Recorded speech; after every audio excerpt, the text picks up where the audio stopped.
Y donde las nubes se han empezado a quizás hacer presentes, seguramente es dentro de la Casa Rosada y parte del gobierno, luego de lo que fue el paso de las elecciones en el día de ayer. Y para poder pensar, analizar lo que sucedió en el día de ayer, estamos ya en comunicación telefónica como cada lunes con el profe Eduardo Dalmazo, a quien le damos la bienvenida. Hola, profe, ¿cómo le va? Buen día, bienvenido. Hola, hola, ¿me escucha por ahí? A ver si enganchamos acá. ¿Me escucha, profe? A ver si me escucha, a ver si lo enganchamos ahí, el profe, si nos engancha. Yo te escucho, ¿eh? Ahora sí, profe, perfecto, ahora sí lo escuchamos. ¿Cómo le va? Buen día, bienvenido. Buen día, bien, muy bien. Buen día para toda la audiencia y para vos, obviamente.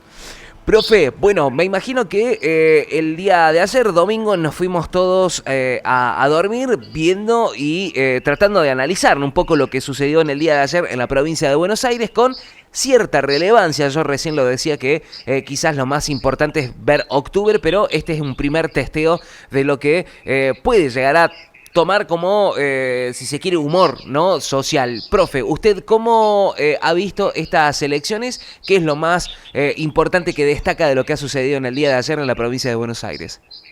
Bueno, yo me gustaría recordarle a la audiencia que planteamos que esto es como una mancha de aceite. La gente empieza a vislumbrar que puede perder el empleo, tomar conciencia que no le alcanza su dinero para que su familia viva dignamente, un tema que hemos hablado como un proceso que la gente iba a ir dándose cuenta. Y a eso se le agrega la violencia y las dudas, sobre todo como en el tema de discapacidad, que ha sido vergonzoso.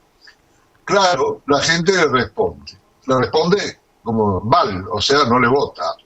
En segundo lugar, también es cierto que todo el aparato político del peronismo se unió para defender estas elecciones, pero lo concreto es que le pegó una paliza al gobierno, lo cual señala lo que estamos hablando.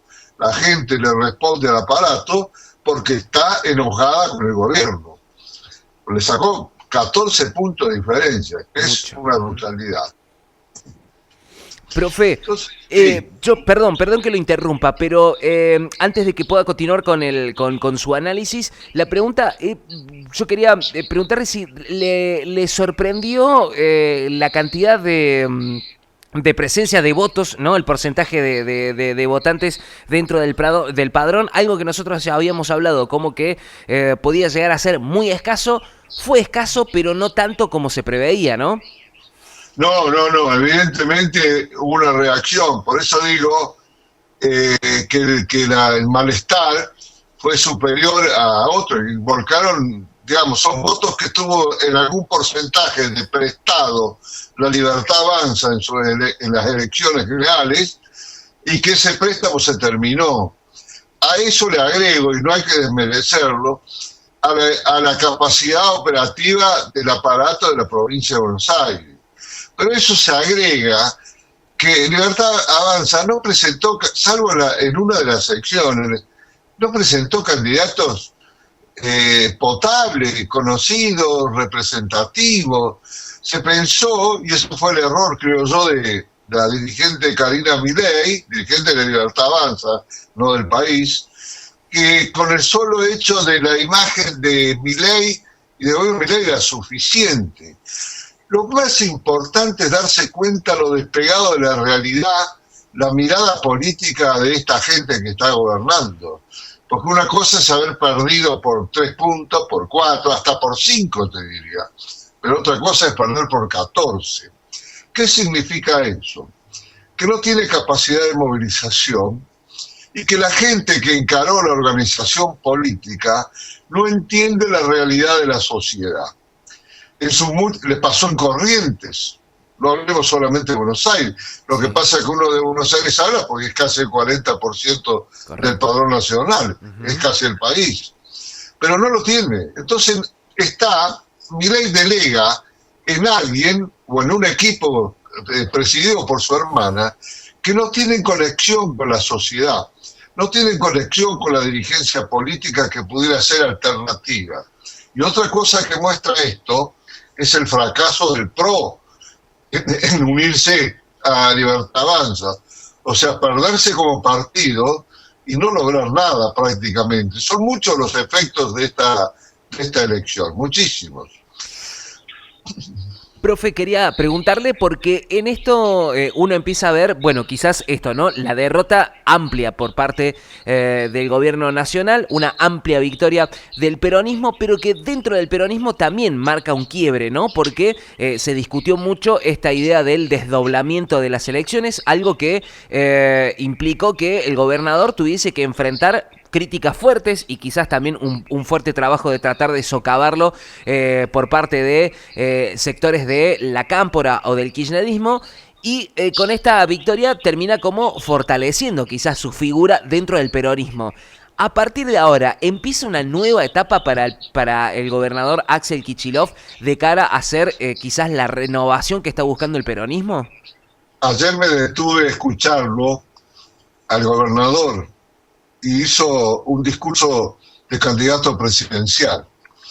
Un discurso bien estructurado, armonizado, planteando hacia adentro y hacia afuera, soslayando las divisiones internas, pero hablando como el que fue el ganador fue él, lo cual mostró que su capacidad de asumir riesgo se le reditó muchísimo. Mira, no creo que haya una unidad monolítica, pero el peronismo estrecha filas cuando se trata del poder. Pero el gran ganador se llama Kicillof, le guste a quien le guste. El gran ganador es él y los jefes de los distintos distritos urbanos, ¿no? Los varones del conurbano, que sacaron más diferencia que ninguno. Exacto, ¿no? Porque ahí estaba la clave, estaba ver cómo iban a reaccionar cada uno de los intendentes y cómo iban a acompañar justamente estas elecciones. Estaba prestándole atención también al discurso de Axel Kicillof, presté atención al audio que envió Cristina Fernández de Kirchner al búnker de Axel, viendo nuevamente estas tres patas que tiene el peronismo, ¿no? El kirchnerismo por un lado, a Axel Kicillof por el otro y a Sergio Massa en el medio. Un Sergio Massa que cada vez se empieza a acercar un poco más a la figura de Axel Kicillof, ¿no? Yo quería preguntarle en esto, ¿no? Quizás saliendo un poquito del análisis más profundo que hacemos a líneas generales, ¿no? De lo que sucedió ayer. Me interesa saber un poco más de estas figuras porque evidentemente estas figuras van a ir marcando su propio camino hacia el próximo año, ¿no? O también lo que puede llegar a suceder en octubre. ¿Cuál es la mirada que tiene con respecto a Massa, de su participación y esta cercanía constante, tanto de un lado como del otro, ¿no? Este coqueteo con el kirchnerismo, pero también con Kicillof. Tengo la impresión que en la medida que se consolide la figura de Kicillof, Massa va a perder ese rol que tiene de armador o del que junta y anexa, digamos, las distintas posiciones o conjuga las distintas posiciones.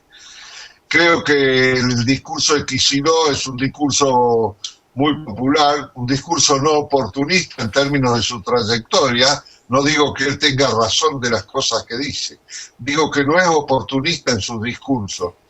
Y presumo que la figura de Massa no le agrega demasiado. Le puede haber agregado en una interna, porque por la forma en que se juega, los distintos capitanes, digamos, de políticos en cada sector, en cada lugar, entonces había que sumar. Y él destacó que la suma fue parte del éxito, que la integración. Pero mi vaticinio es que eso va a debilitar la figura de Massa una vez se consolide el conjunto del peronismo. La otra gran perdedora es la expresidenta. Perdedora en el sentido que no quería saber nada con el desdoblamiento de las elecciones. Jugaba todo el rol de las elecciones de octubre, o conjunta con las de octubre. Le guste o no, es la gran perdedora. Y la forma que planteó el discurso Kicillof, la respuesta de la gente, habla de que la decisión se ha torcido hacia él mayoritariamente. Profe, estaba pensando si esto realmente lo que sucedió con la filtración de los audios, con el escándalo que involucraba a la hermana del presidente Javier Milei, si realmente eso impactó en los números de las elecciones o si pesó mucho más lo económico que la cuestión de coimas y todo lo que estuvo en torno justamente a estos casos de corrupción dentro del gobierno nacional. ¿Pesó más la corrupción o pesó más lo económico? Es difícil discernir eso, Bruno, porque por ejemplo en la zona de Bahía Blanca al gobierno le fue bien y fue golpeada los vetos del presidente, por la negación de darle el apoyo ante las inundaciones, ¿te acuerdas? Sí, sí, Y no sí. le fue mal ahí.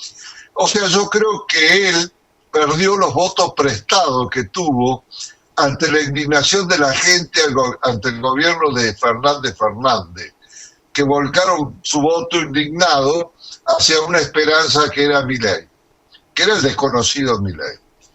Por supuesto, en determinados sectores, a eso, al problema económico, se le agrega el golpe del tema de la discapacidad. Porque es tremendo si nos ponemos a pensar que se niega recursos digamos, a los discapacitados y aparece ahí un hecho posiblemente delictivo. Una cosa espantosa si fuera cierto. Yo siempre he sido prudente, porque hasta ahora no hay un dictamen, pero el impacto en la opinión pública es lo mismo. Lo sea o no lo sea, la opinión pública no puede aceptar semejante digamos, mensaje negativo a la sociedad.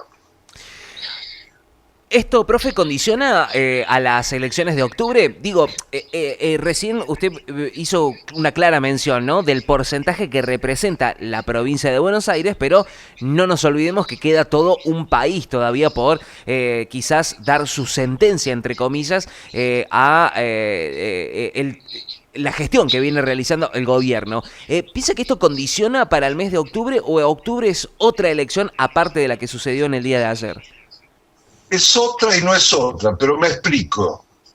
Gran parte de la gente que no fue a votar, aunque en este caso ha sido menos que en elecciones anteriores, o sea, el ausentismo fue importante, pero no tanto como se venía dando. Hay gente que va a responder al gobierno por miedo a que gane el kirchnerismo.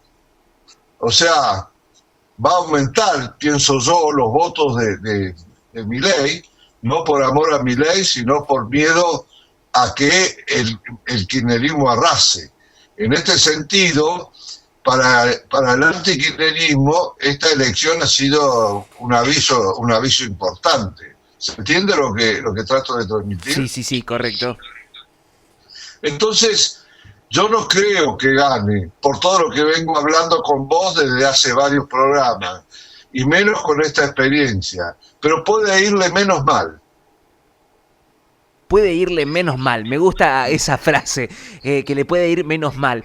Ahora, profe, me voy un poco a analizar un poquito más el discurso, ¿no?, que dio el presidente en el día de ayer. Le voy a ser sincero, jamás me esperé que admitiera la derrota de la manera en que lo admitió, ¿no? Y uno ve un cierto cambio en esa cuestión. Ya había dicho que iba a dejar de insultar, algo que lo cumplió en grandes rasgos, si se quiere. Pero ayer lo veía admitiendo la derrota, pero con una cuestión que era contradictoria, si se quiere.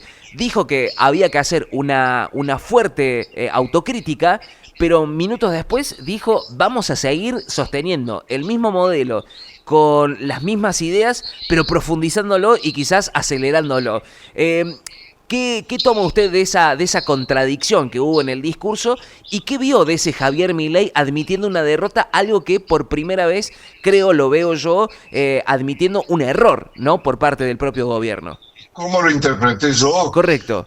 Lo interpreté como una factura interna, que incluye a los Menem e incluye a su hermana. O sea, no dejó pasar la ocasión de decir: esta derrota no es mía. La asumo, pero no es mía. Ahora, ¿qué va a hacer políticamente? Vamos al punto, no lo sé. Muy difícil que castigue a la hermana por esa relación simbiótica que tiene. Pero por otro lado, alguien tiene que castigar políticamente. Y si no lo hace, ahí sí que para él va a ser más grave. porque lo que ha demostrado esta troika es que no tiene la menor idea de política. Desde ese punto de vista, los votos que saca Milei son muchos para lo que viene haciendo y para la dificultad de la sociedad en su conjunto. Muy bien. Pero a propósito de tu acotación, no va a cambiar la política económica. Mi lectura es que él eso no lo va a cambiar. Interno, para mí, mi lectura, ¿no? Fue hacia adentro, no fue hacia afuera. ¿Habrá algún tipo de señal que pueda llegar a dar el presidente, quizás quitando alguna de las personas como el armador Sebastián Pareja, digo, algún Menem que pueda llegar a correrse para mostrar algún tipo de cambio, o lo sostendrá a la fuerza hasta octubre? Puede ser que no lo puedo predecir, pero si esas frases son huecas y no fueron sinceras políticamente hablando y hacia adentro, como yo lo interpreto, el costo va a ser superior para él. Claro. La gente no la quiere a Karina. A ver, lo digamos lo dije yo en un momento, creo en tu programa, sí, en tu programa dije, sí. La gente le votó a él, no a Karina. La gente no la quiere a Karina porque la ve como impuesta y sin la menor idea de la acción política, de los que son verdaderamente, podrían ser representativos, la ve como una kamikaze que se monta en el triunfo de su hermano, obviamente facilitado por el hermano, que confía en ella, pero no es la persona que se pueda ganar las voluntades del conjunto de la sociedad. A las pruebas me remito y no menciono solamente a Buenos Aires, vamos a cualquiera de las elecciones previas que hubo. Claro, ¿Estás de acuerdo? Claro, porque eso iba a mencionar, profe, ¿no? Porque de las cantidades de elecciones que se dieron en las provincias, siempre terminaron ganando los oficialismos provinciales, y creo que en el único lugar donde se dio una victoria por parte de la Libertad Avanza, creo que fue en el Chaco, me parece, ¿no? Efectivamente, fue en el Chaco donde, digamos, el gobernador se dio todo lo que, porque el gobernador es novato en esto y tuvo que ceder todo lo que tenía que ceder. O sea, eso lo posicionó, pero ahí en realidad fue las fuerzas del Chaco las que ganan, pero ahí el oficialismo sale, digamos, bien parado. Ahora, ¿por qué sale bien parado? Porque no quiere ir solo, no va solo. Cuando va solo, no tienen qué, ni con qué, ni cómo. No sé si me entiendes. Claro. Evidentemente la figura de Javier Milei es la que tracciona los votos, se nota, ¿no? En estas elecciones provinciales, que evidentemente la ausencia de la figura de Javier Milei específicamente, hace que no se traccione los votos como se piensa que podría llegar a traccionar directamente Javier Milei. Lo que resta ahora, quizás el foco va a estar puesto en lo económico, sin hacer mucha futurología, pero ¿piensa, profe, que los mercados le pueden llegar a dar aire hasta octubre, o directamente le van a marcar la cancha a partir de ahora hasta octubre en lo que tiene que ver justamente con lo económico? Alguna vez en uno de estos programas te dije va a tener que tener el apoyo de Estados Unidos y del fondo para sostener este programa. Exacto. Ahora te lo digo doble. Si no tiene ese apoyo, esto puede estallar. Muy parecido esta política, digamos, a la que tuvo el presidente de la Rúa, que termina en el desastre del 2001. Claro. Es increíblemente parecida. Y cuando se le corta el financiamiento al gobierno de la Rúa, estalla que tienen que hacer el corralito, y con el corralito la clase media se le pone en contra y el gobierno cae. Es muy parecida. Supongo que el Fondo Monetario y el Departamento del Tesoro de Estados Unidos no le va a sacar el apoyo. No le va a retirar el apoyo, pero no lo sé. Lo que sí te puedo decir que si le retirara el apoyo, esto se cae estrepitosamente. Eso me animo a decirle a tu audiencia. Profe, por último, quería preguntarle, hace rato que se viene coqueteando con eso, creo que usted, profe, también lo había mencionado en su momento, que creo que dentro de las cuestiones que se pueden llegar a exigir al gobierno, es una de las últimas que deberíamos tener en cuenta, que es el juicio político, ¿no? Se empieza a hablar, empieza a coquetearse cada vez más con respecto a esto del juicio político, viendo también los números que se dieron en las últimas semanas, tanto en el Congreso como en el Senado. esta derrota que lo debilita el gobierno, más las causas que se vienen dando de corrupción, más esta idea de que el Congreso y el Senado nuevamente empieza a tomar el poder, ¿hay alguna cuestión que pueda llegar a suponer que se pueda llegar a impulsar un juicio político? No tengo la menor duda que va a haber una presión fuerte para impulsar un juicio político. Y las fuerzas que en algún momento lo apoyaron, lo van a condicionar. O cambia la política, o llama a un gobierno, escucha bien, o llama a un gobierno de conciliación nacional, o el juicio político va a ir. Así de sencillo. Profe, como siempre, el agradecimiento por estos minutos de claridad, por poder dedicarnos un minuto para pensar y analizar lo sucedido en el día de ayer. Profe, el deseo de una buena jornada para usted. Gracias Bruno, a vos y a la audiencia. Muy buen día. Muy buen día. Estuvimos conversando con el profe Eduardo Dalmazo, haciendo, bueno, justamente este repaso, un análisis de lo que aconteció en el día de ayer y todo lo que pueda llegar a venir de aquí en adelante. 8:38 en la República Argentina, estamos acompañándote en este lunes que cuesta un montón, la fiaca se apodera de los cuerpos, pero acá estamos nosotros.